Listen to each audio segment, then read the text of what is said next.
Well, hey folks, it's Pen and Journal here.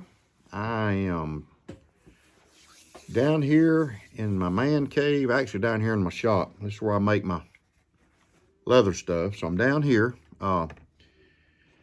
So I always talk about my journals. And this is the one I do most of my journaling in, right here. And I made this one. I made this one right here in this shop.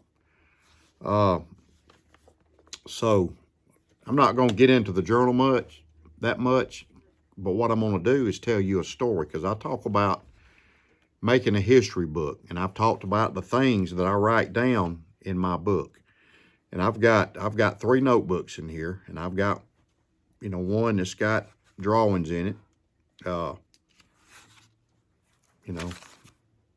just like to sketch sometimes, just doodle, It's very, it's very relaxing. I just like to doodle. I like to kind of sketch just when I'm in the mood, and that's what I like to do. Not the best artist in the world, but I like to do that. Just to enjoy myself. Just stuff like that. And of course, I've got a few little doodles in here from my grandchildren here. You can see. So that's one of the books I got, and these are Moleskine. These are the paper books, paperback, cardboard covers. You can get a 3-pack of these, very reasonable. You can get them at Barnes & Noble. You can order them off Amazon or whatever. So that's my drawing book. So this is my leather book I carry. It's vegetable tan leather. And I made it down here, just got some stamping on it. So, I write stories. I write different things. I write different things about people, whether it's my grandparents, maybe my wife, my grandkids, my aunts, my uncles, people that are very close to me, my mother that passed away. So I write things about what's going on in the world sometimes. Write things about my uncle, one of my uncles I was close to. So, and I tell you that, and I've told you this before, write the weather up here, okay? Write the weather. So this is my uncle, and his nickname was Big Joe. And I'm gonna tell you some stories about him.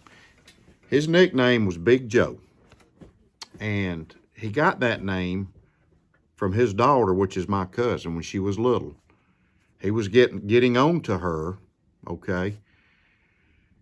And she told him, she said, "You just hold up there, Big Joe." Now that's his daughter, little bitty girl, telling him that. So that name stuck with him.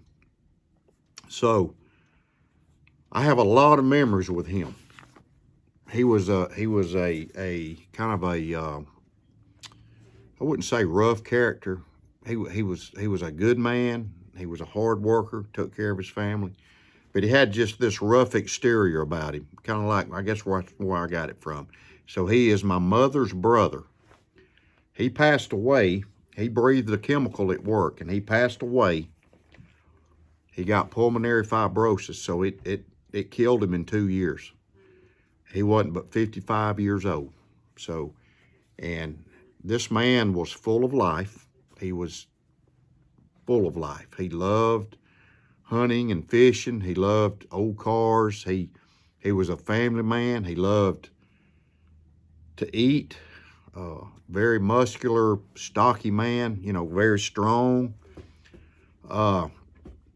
And I learned a lot. You can see I've got 2 pages here I've written about him, and there'll be more to come. He grew up in Atlanta. Him and my mother, they grew up in Atlanta, and they were very poor, very poor. They didn't have a whole lot. So my papa died when I was 2 years old. He was 44 years old. So my uncle had to go to work. He had to get a job, and he was young to help support them. And then he ended up getting married and getting his own family. But he liked to cuss. He liked to say cuss words. So he didn't say the F-bombs or any of that stuff, but he liked to say, some of all cuss words are bad, but he liked to say some of the other cuss words. And he was very he was very full of life, and he's one of these people that everybody liked. Everybody liked him. Everybody liked him. He made everybody laugh. He smoked. He was a heavy smoker. So he would carry a Zippo lighter, and then when he was driving down the road, he had a yellow Ford truck that had a column shifter. And I know a lot of you young people probably don't know what a column shifter is, but it was a shifter next to your steering wheel. You had reverse, and it had 3 speeds, 1, 2, and 3, and you shifted it on the column. You didn't have a gear shifter in the console. A lot of people drove manual transmissions back in them days, and he did. So he would like to get in that truck, and it had a pretty good sized motor in it. So he would like to get in that truck, and he'd get his Zippo lighter out, and I carry a Zippo. I don't smoke, but he'd get his lighter out, he'd flip it up and put his cigarette in. And this is while he was driving. He'd light it and put his Zippo back. And he liked to, if you're sitting in the truck and pretty small, he liked to hit you on the leg and grab your leg and do that stuff. But I learned a lot from him. I learned not from him, but my dad and everybody too. But he was a family man. He loved the holidays. He loved to be with his family. He loved to eat. He loved to eat Thanksgiving dinner. He always ate either a piece of cake or a piece of pie with his meal. Like, he may take a bite of his chicken and then get a bite of chocolate cake. That's the way he always did. But I grew up hunting with him and my dad and my other uncle. I grew up hunting with Big Joe. So as a young boy, 12 years old, I watched him a lot. Now, of course, my dad and my other uncles too. But I watched him a lot, and I'd watch him carry on a bunch of foolishness and stuff. So, but he liked to deer hunt, and he liked to wear cowboy hats. He was a cowboy, I guess you'd say. I guess we all got a little cowboy in us, but he loved to hunt. He loved to go fishing. He was tough, and he was a supervisor at Kearney. Kearney made products for power companies, so he was that until he got pulmonary fibrosis. Then he had to basically go on disability, but he didn't last but 2 years. So anyway, he had a white Ford Torino, a fastback Ford Torino, and that thing, it was very fast. So my cousin, when she was 16, she got in it. He let her drive it, and she was coming around a curve too fast and lost control, went up a bank and hit a big oak tree. So we went over there, and she was okay. Her mouth hit the windshield, no seat belts. Busted her lip, but she was lucky she didn't go through the windshield. She was lucky that's all she got was a busted lip. So he had 3 kids. He had my oldest cousin, his name was Lee. He had the middle kid, which was Sheila, the one that wrecked the Torino. And then he had Kelly, which is the one that called him Big Joe the first time. Like I said, he was my mother's brother. And that's where my mother got her toughness from. My mother was as tough as nails, just like him.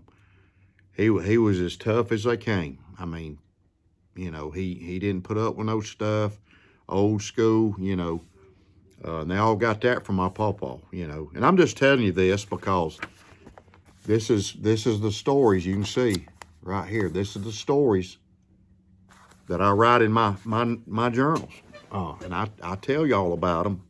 So I'm just telling you one of the stories, and I'm gonna do some stories. I'm gonna do some stories from time to time. Y'all may not want to hear them, but just as a just something to show you that what you can do with these notebooks. And when I always say in my videos, you're making a history book. This piece of leather, and with these notebooks in it, you can just write so much about your life. I do Bible scriptures in here. I'm not saying, if you're not a Christian, that's fine. You don't have to do them. You can write stuff down. You can write a checklist down, or a gratitude, or things you're thankful for, or things you want to do. I write a lot of stuff, but one thing I do like about having a journal, this is when I turned 60. Yeah, I'm 62. I'm a 62-year-old man now. I'm very savvy with the technology. I'm not an old fuddy-duddy. I'm very savvy with the technology, but I still like to write. And this was when I turned 60 last year. I took some notes down. Nothing big. I've got some stuff. My mother's sister, my Aunt Betty, there was 4 of them. They was Big Joe that I just telling you about. My mother, my Aunt Betty, and then the youngest son, which he's dead. They're all dead. Now, all 4 of them are dead. There was 4 kids with my pawpaw and my mama. Yeah, them were old Southern terms, mama and pawpaw. But that's okay. So, and I've got stuff written about all of them. But my Aunt Betty was like my second mother. And you see, I got her name right there. Very close to her. I'm not going to, get into her right now. That'll be another story. But to get back to Big Joe, I learned a lot of things from him, just watching him. The very first time, and I'm a big music person. I love the old rock and roll. I like the new rock and roll. But he liked to listen to Creedence Clearwater Revival, and he liked Tina Turner. So I got turned on to Tina Turner and Creedence at an early age because of what he played on his big stereo. So music, my family got me started in music, and I've got that in here. So, and the reason I'm telling you these stories is, like I tell you, if you got a loved one that's went on, that's not here anymore, and you've got some grieving going on, if you're grieving, write it down in here. You don't have to show it to anybody if you're grieving. When my mother died of cancer, I watched her die. I watched her take her last breath. I've got it written down, not in just this one, but in a smaller little pocket notebook that I keep in my bag. So, I believe writing stuff down helps you through a grieving process. I think writing stuff down helps you to remember things. Your loved ones that's not here, or life experiences. I've got stuff in here about people I've worked with. I've got things about storms I've been on. This is a storm I went on. Just the experiences I've had. And I think my kids will be thrilled. This Hurricane Sally, where I went up to New York for a week. Drove to Georgia, from Georgia to New York. We went up there. I got stuff about my dad in here, and it's an ever evolving book. And when I fill this one up, and I don't have a lot more in this one, but I've got some other ones filled up, and I'll tell you some stories in them. So, people you love, people that you love dearly, experiences you've had with them, or your friends, people that's made an impact in your life, write something down about them. Tell a story about them. And I promise you, your kids one day, when they get these out, they're going to be thrilled to death. Thrilled to death. This is one about a Christmas party, and it was written in 2020. So that's all you got to do, man. Just think about that and write. just making you a history book. Get you a nice, you don't have to get a leather one, but I just think a leather notebook is a better experience. Just the way it smells, you know, just a nice leather, the way it feels is a better experience. You got a nice book. And this is a large size. So, you know, write about your family, write about your experiences, write about things you've done in life. A hunting trip, a vacation, where you go, your job experiences, things that happen, even things that are hurtful. You know, write them in here. So that's my first story I'm gonna tell y'all out of this book and my other book. Now I'm gonna do them probably once a week, and it's gonna be stories that I've written in these journals about maybe people or about my life experiences, and I'm gonna share those with y'all to show y'all how important it is to write this stuff down. So with that, God bless you, and I am carrying my new Excel. So I'm going to do a review on it in about 6 months. Hadn't lost it yet. So anyway, write your experiences down. Write about your loved ones. Write about your children, please. Your grandchildren. You will never regret it. And you may want to come down. You got them that's 5 years old and come down and just look at them. I look at mine all the time like, wow, you know, I remember that. So anyway, God bless you.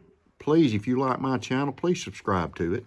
Hit the bell, like, and leave a comment.